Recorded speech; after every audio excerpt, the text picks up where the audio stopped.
অনেক বছর পর আজ মন খুলে একটু বাইরে ঘুরতে বের হলাম। তো আজকে একটা স্পেশাল দিন, তার জন্য আর কি বাইরে ঘুরতে এসেছি। আসসালামু আলাইকুম, বাংলাদেশি ব্লগার মম স্নেহা চ্যানেলে আপনাদের আরও একবার স্বাগত জানাই। তো এটা 1 সেপ্টেম্বরের ভিডিও। তো অনেক দিন হয়ে গেছে আমি ব্লগ দেইনি। তো যাই হোক, আজকে ভাবলাম দেই। তো এটা হচ্ছে 1 সেপ্টেম্বর, আমার মেয়ের 3 বছর গিয়ে 4 বছরে পা দিল। তো সেই আনন্দেই আর কি একটু ঘুরতে বের হয়েছি। অনেক বছর পর এই জায়গাটায় এসেছি, প্রায় 18 বছর পরে কিন্তু আমি এই জায়গাটায় আসছি শুধুমাত্র আমার মেয়ের জন্য। আমার মেয়ে ছোট, কিন্তু সে বায়না ধরেছিল যে পার্কে যাবে। তো এটা হচ্ছে আমাদের যশোরের বিনোদিয়া পার্ক। এখানে আমার মেয়েকে নিয়ে ঘুরতে আসছি, আর সঙ্গে আমার বোনের মেয়েও আছে, ও আমার আরেকটা মেয়ে। তো শুরুটা খুবই আনন্দ ছিল, কিন্তু শেষের দিকে আমার মেয়েটা এত পরিমাণে অস্থিরতা করছিল, এত কান্নাকাটি করেছিল যে আমি আমার ছোট ছেলে খুবই অসুস্থ হয়ে গেছিলাম, যে ওরে মানে আটকাতেই পারছিলাম না। এত পরিমাণে জ্বালাচ্ছিল, এত কান্নাকাটি, কি বলবো, বলে বোঝাতে পারবো না।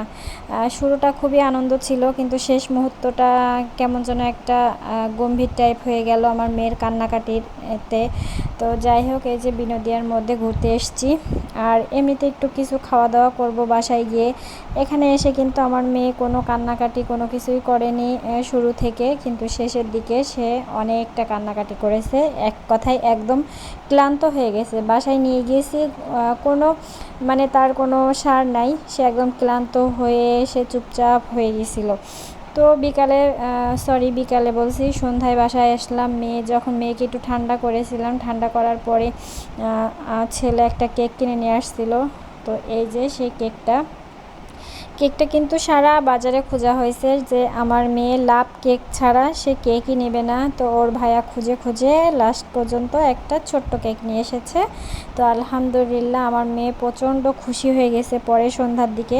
তো এদিকে তো মেয়ে কেক টেক কাটছে, আর এদিকে ওর ভাইয়ারা একটু আনন্দ করছে। তো এখন হচ্ছে একটু বিরিয়ানি রান্না করব। তো ছেলে মেয়েরা আনন্দ করছে, বাসায় তেমন কাউকে বলিনি, আর কাউকে বলাই হয়নি। আর হচ্ছে ওরা 3-4 ভাই বোন যা আছে ওরাই আর কি কেক কাটাকাটি করছে। তো মেয়েটা কিন্তু প্রথমে কাউকে কেক কাটতে দিচ্ছে না, ও নিজেই কাটবে, নিজেই হচ্ছে এই যে চেটে আর কি খাচ্ছে। তো শুরু থেকে যে সকল আপুরা আমার ভিডিও দেখেছে তাদেরকে অসংখ্য ধন্যবাদ। আর যে সকল আপুরা আমার ভিডিওটি দেখেননি তারা প্লিজ একবার দেখে আমার চ্যানেলটি সাবস্ক্রাইব করে দেবেন। প্লিজ আপুরা একটা লাইক একটা কমেন্ট করলে অবশ্য খুব বেশি ক্ষতি হয় না আপনাদের। তো প্লিজ একটা লাইক একটা কমেন্ট করে যাবেন ভিডিওটা দেখার পরে, কোনো একটা অংশ যদি আপনাদের ভালো লাগে।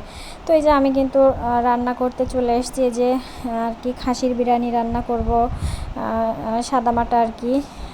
খাসির বিরিয়ানি রান্না হয়ে গেলে রাতের খাবার খেয়ে নেব।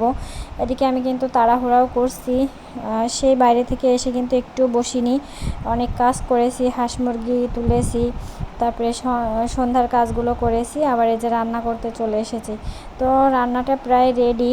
ভিডিওটা খুব বড় করিনি, যেহেতু অনেক দিন পর আমি ব্লগটা আর কি দিচ্ছি, তার জন্য সবাই ভালো থাকবেন, সুস্থ থাকবেন, আর আমার মেয়ের জন্য, আমাদের জন্য, সবার জন্য দোয়া করবেন। আল্লাহ হাফেজ।